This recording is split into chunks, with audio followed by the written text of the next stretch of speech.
भक्तों, बृहस्पतिवार व्रत कथा। प्राचीन काल की बात है। एक नगर में एक बड़ा व्यापारी रहता था। वह जहाजों में माल लदवाकर दूसरे देशों में भेजा करता था। वह जिस प्रकार अधिक धन कमाता था उसी प्रकार जी खोलकर दान भी करता था, परंतु उसकी पत्नी अत्यंत कंजूस थी। वह किसी को एक पैसा भी नहीं देने देती थी। एक बार सेठ जब दूसरे देश व्यापार करने गया तो पीछे से बृहस्पति देव ने साधु भेष में उसकी पत्नी से भिक्षा मांगी। व्यापारी की पत्नी बृहस्पति देव से बोली, हे साधु महाराज, मैं इस दान और पुण्य से तंग आ गई हूँ। आप कोई ऐसा उपाय बताइए जिससे मेरा सारा धन नष्ट हो जाए और मैं आराम से रह सकूं। मैं यह धन लुटता हुआ नहीं देख सकती हूँ। बृहस्पति देव ने कहा, हे देवी, तुम बड़ी विचित्र हो। संतान और धन से कोई दुखी आता है? अगर अधिक धन है तो इसे शुभ कार्यों में लगाओ, कुंवारी कन्याओं का विवाह कराओ, विद्या और बाग बगीचों का निर्माण कराओ।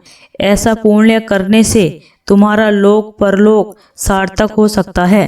परंतु साधु की इन बातों से व्यापारी की पत्नी को खुशी नहीं हुई। उसने कहा, मुझे ऐसे धन की आवश्यकता नहीं है जिसे मैं दान दूं। तब बृहस्पति देव बोले, यदि तुम्हारी ऐसी इच्छा है तो तुम एक उपाय करना। 7 बृहस्पतिवार घर को गोबर से लीपना, अपने केशों को पीली मिट्टी से धोना, केशों को धोते समय स्नान करना, व्यापारी से हजामत बनाने को कहना, भोजन में मांस मदिरा खाना, कपड़े अपने घर धोना। ऐसा करने से तुम्हारा सारा धन नष्ट हो जाएगा। इतना कहकर बृहस्पति देव अंतर ध्यान हो गए। व्यापारी की पत्नी ने बृहस्पति देव से कहे अनुसार 7 बृहस्पतिवार वैसा ही करने का निश्चय किया। केवल 3 बृहस्पतिवार बीते थे कि उसी समस्त धन संपत्ति नष्ट हो गई और वह परलोक सिधार गई। जब व्यापारी वापस आया तो उसने देखा कि उसका सब कुछ नष्ट हो चुका है। उस व्यापारी ने अपनी पुत्री को सांत्वना दी और दूसरे नगर में जाकर बस गया। वहां वह जंगल से लकड़ी काटकर लाता और शहर में बेचता। इस तरह वह अपना जीवन व्यतीत करने लगा। एक दिन उसकी पुत्री ने दही खाने की इच्छा प्रकट की, लेकिन व्यापारी के पास दही खरीदने के पैसे नहीं थे। वह अपनी पुत्री को आश्वासन देकर जंगल में लकड़ी काटने चला गया। वहां एक वृक्ष के नीचे बैठ अपनी पूर्व दशा पर विचार कर रोने लगा। उस दिन बृहस्पतिवार था। तभी वहां बृहस्पति देव साधु के रूप में सेठ के पास आए और बोले, हे मनुष्य, तू इस जंगल में किस चिंता में बैठा है? तब व्यापारी बोला, हे महाराज, आप सब कुछ जानते हैं। इतना कहकर व्यापारी अपनी कहानी सुनाकर रो पड़ा। बृहस्पति देव बोले, देखो बेटा, तुम्हारी पत्नी ने बृहस्पति देव का अपमान किया था, इसी कारण तुम्हारा यह हाल हुआ है। लेकिन अब तुम किसी प्रकार की चिंता मत करो। तुम गुरुवार के दिन बृहस्पतिवार का पाठ करो। 2 पैसे के चने और गुड़ को लेकर जल के लोटे में शक्कर डालकर वह अमृत और प्रसाद अपने परिवार के सदस्यों और कथा सुनने वालों में बांट दो। स्वयं भी प्रसाद और चरणामृत लो। भगवान तुम्हारा अवश्य कल्याण करेंगे। साधु की बात सुनकर व्यापारी बोला, महाराज, मुझे तो इतना भी नहीं बचता कि मैं अपनी पुत्री को दही लाकर दे सकूं। इस पर साधु जी बोले, तुम लकड़ियां शहर में बेचने जाना। तुम्हें लकड़ियों के दाम पहले से चौगुना मिलेंगे, जिससे तुम्हारे सारे कार्य सिद्ध हो जाएंगे। लकड़हारे ने लकड़ियां काटी और शहर में बेचने के लिए चल पड़ा। उसकी लकड़ियां अच्छे दाम में बिक गई, जिससे उसने अपनी पुत्री के लिए दही लिया और गुरुवार की कथा हेतु चना गुड़ लेकर कथा की और प्रसाद बांटकर स्वयं भी खाया।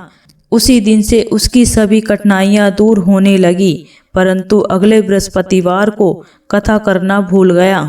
अगले दिन वहां के राजा ने एक बड़े यज्ञ का आयोजन कर पूरे नगर के लोगों के लिए भोग का आयोजन किया। राजा की आज्ञा अनुसार पूरा नगर राजा के महल में भोजन करने गया, लेकिन व्यापारी व उसकी पुत्री तनिक विलम्ब से पहुँचे, अतः उन दोनों को राजा ने महल में ले जाकर भोजन कराया। जब दोनों लौटकर आ रहे तब रानी ने देखा कि उसका खूंटी पर टंगा हार गायब है। रानी को व्यापारी और उसकी पुत्री पर संदेह हुआ कि उसका हार उन दोनों ने ही चुराया है। राजा की आज्ञा से उन दोनों को कारावास की कोठरी में कैद कर दिया। कैद में पकड़कर दोनों अत्यंत दुखी हुए। वहां उन्होंने बृहस्पति देवता का स्मरण किया। बृहस्पति देव ने प्रकट होकर व्यापारी को उसकी भूल का आभास कराया और उन्हें सलाह दी कि गुरुवार के दिन कैद खाने के दरवाजे पर तुम्हें 2 पैसे मिलेंगे। उनसे तुम चने और गुड़ मंगवाकर विधि पूर्वक बृहस्पति देव का पूजन करना, तुम्हारे सब दुख दूर हो जाएंगे। बृहस्पतिवार को कैद खाने के द्वार पर उन्हें 2 पैसे मिले। बाहर सड़क पर एक स्त्री जा रही थी। व्यापारी ने उसे बुलाकर गुड़ और चने लाने को कहा। इस पर वह स्त्री बोली, मैं अपनी बहू के लिए गहने लेने जा रही हूँ, मेरे पास समय नहीं है। इतना कहकर वह चली गई। थोड़ी देर बाद वहां से एक और स्त्री निकली। व्यापारी ने उसे बुलाकर कहा कि हे बहन, मुझे बृहस्पतिवार की कथा करनी है, तुम मुझे 2 पैसे का गुड़ चना ला दो। बृहस्पति देव का नाम सुनकर वह स्त्री बोली, भाई मैं तुम्हें अभी गुड़ चना लाकर देती हूँ। मेरा इकलौता पुत्र मर गया है, मैं उसके लिए कफन लेने जा रही थी, लेकिन मैं पहले तुम्हारा काम करूँगी, उसके बाद अपने पुत्र के लिए कफन लाऊंगी। वह स्त्री बाजार से व्यापारी के लिए गुड़ चना ले आई और स्वयं भी बृहस्पति देव की कथा सुनी। कथा के समाप्त होने पर वह स्त्री कफन लेकर अपने घर गई। घर पर लोग उसके पुत्र की लाश को राम नाम सत कहते हुए शमशान ले जाने की तैयारी कर रहे थे। स्त्री बोली, मुझे अपने लड़के का मुख देख लेने दो। अपने पुत्र का मुख देखकर उस स्त्री ने उसके मुंह में प्रसाद और चरणामृत डाला। प्रसाद और चरणामृत के प्रभाव से वह पुनः जीवित हो गया। पहली स्त्री जिसने बृहस्पति देव का निरादर किया था, वह जब अपने पुत्र के विवाह हेतु पुत्र वधू के लिए गहने लेकर लौटी और जैसे ही उसका पुत्र घोड़ी पर बैठकर निकला, वैसे ही घोड़ी ने ऐसी छलांग मारी कि वह घोड़ी से गिरकर मर गया। यह देख स्त्री रो रो कर बृहस्पति देव से क्षमा याचना करने लगी। उस स्त्री की याचना से बृहस्पति देव साधु वेश में वहां पहुंचकर कहने लगे, हे देवी, तुम्हें अधिक विलाप करने की आवश्यकता नहीं है। यह बृहस्पति देव का अनादर करने का कारण हुआ है। तुम वापस जाकर मेरे भक्त से क्षमा मांगकर कथा सुनो, तब की तुम्हारी मनोकामना पूर्ण होगी। जेल में जाकर उस स्त्री ने व्यापारी से माफी मांगी और कथा सुनी। कथा के उपरांत वह प्रसाद और चरणामृत लेकर अपने घर वापस गई। घर आकर उसने चरणामृत अपने मृत पुत्र के मुख में डाला। चरणामृत के प्रभाव से उसका पुत्र भी जीवित हो उठा। उसी रात बृहस्पति देव राजा के सपने में आए और बोले, हे राजन, तूने जिस व्यापारी और उसके पुत्री को जेल में कैद रखा है वह बिल्कुल निर्दोष हैं। तुम्हारी रानी का हार वहीं खूंटी पर टंगा है। दिन निकला तो राजा रानी ने हार खूंटी पर लटका हुआ देखा। राजा ने उस व्यापारी और उसकी पुत्री को रिहा कर दिया और उन्हें आधा राज्य देकर उनकी पुत्री का विवाह उच्च कुल में करवाकर दहेज में हीरे जवाहरात दिए। भक्तों, इसी तरह की वीडियो को देखने के लिए इस चैनल को सब्सक्राइब करें और वीडियो को लाइक करें।